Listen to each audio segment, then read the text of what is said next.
Former Trump campaign national spokesperson Katrina Pierson and Fox News contributor and founding executive director of Georgetown University's Institute of Politics and Public Service, Mo Alifi. Great to see you both. So, Katrina, let me start with you. What is the problem with Jill Stein asking for a recount in these states? Well, Megan, there isn't a problem, except for Jill Stein was nowhere close to even winning in any of these states, and recounts are not uncommon. It's just quite odd at the timing of all this as well, and the fact that Hillary Clinton, someone who said, you know, we really should accept the election results, and the media for nearly a week criticized Donald Trump for saying we'll have to wait and see until the election comes. So I think it's real sinister what's happening here, not to mention that Clinton donors are the one piling money into Jill Stein's coffers. I think it's all suspect. What about that, Mo? Because Hillary Clinton told Chris Wallace at the Fox News at the debate that he hosted that it was horrible, that Donald Trump's refusal to say that he would accept the outcome of the election was horrible, and she was just disgusted by it. And now she's like, oh, we'll participate. We'd like to see about that recount, too. Well, that's not exactly what she's saying, right? I mean, she conceded the election. Her campaign has said, we don't think we're going to overturn. We don't think this election will get overturned. They said Donald Trump will be the president come January 20th. And they've said that they did their own due diligence over the past few weeks amid reports that there might have been some sort of interference.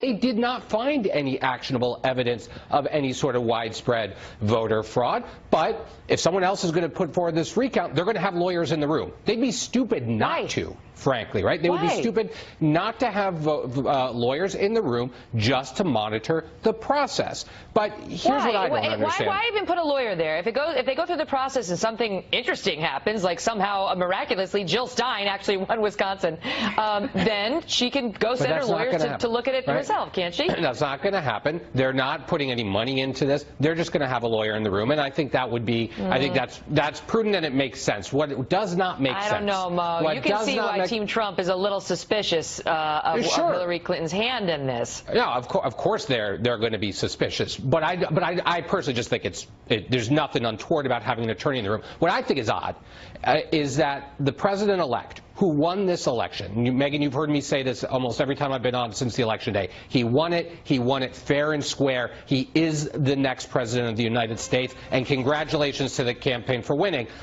Why is he the only one truly questioning the legitimacy of the election? Why is he saying millions of voters were illegal voters? That just does not make sense to me. Because 2016. Kat, the man has a point, does he not? Donald Trump may be the first president in U.S. history to question the legitimacy of the election he won. That's right. No, absolutely not. Mr. Trump is not questioning the legitimization of the election. He's questioning the popular vote, because that's the one thing the Clinton camp and the left are holding on to with dear life. Based on what, though? They're not holding on to it to say she won. But they're not holding on to that because they want to do away with the Electoral College now. Yes, I know, but whatever side loses always says that. Where does he get his evidence that millions of illegal immigrants voted in this election, that millions of people voted illegally? Well, I think it's a combination of things. I mean, you can look at the Daily Caller back in October wrote an article about showing what voter fraud looks like, and they listed 23 states and the instances that happened there. You can go back to the LA Times about a year ago where they talked about Governor Jerry Brown's voter motor registration, which automatically had people register to vote. It's a supposition and they said there were 2 million.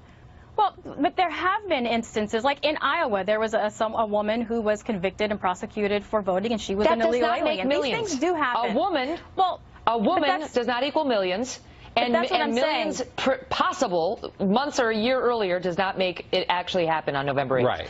Well, I also think that's something we should look at. You know, the argument here is that you can't prove it. Well, how about we disprove it? Why do you want anyone looking at anything when your team won?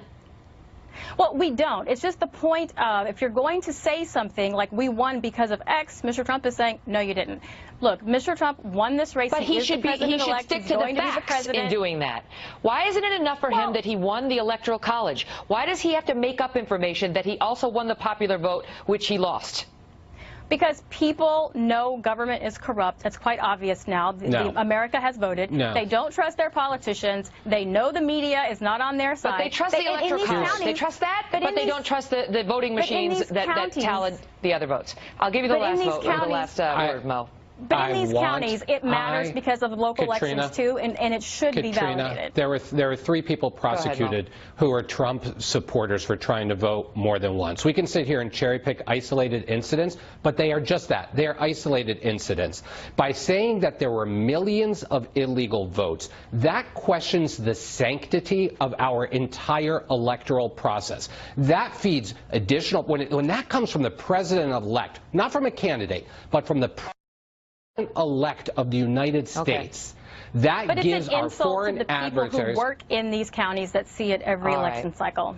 But they so don't. We can't have it both ways, Katrina. You can't have it both ways. If we're not supposed to have a recount because we're supposed to trust the integrity of the process, then we can't go out there and say millions of people voted illegally. You can't have it both ways. Well, we'd love a recount. We'd love a recount and win all over.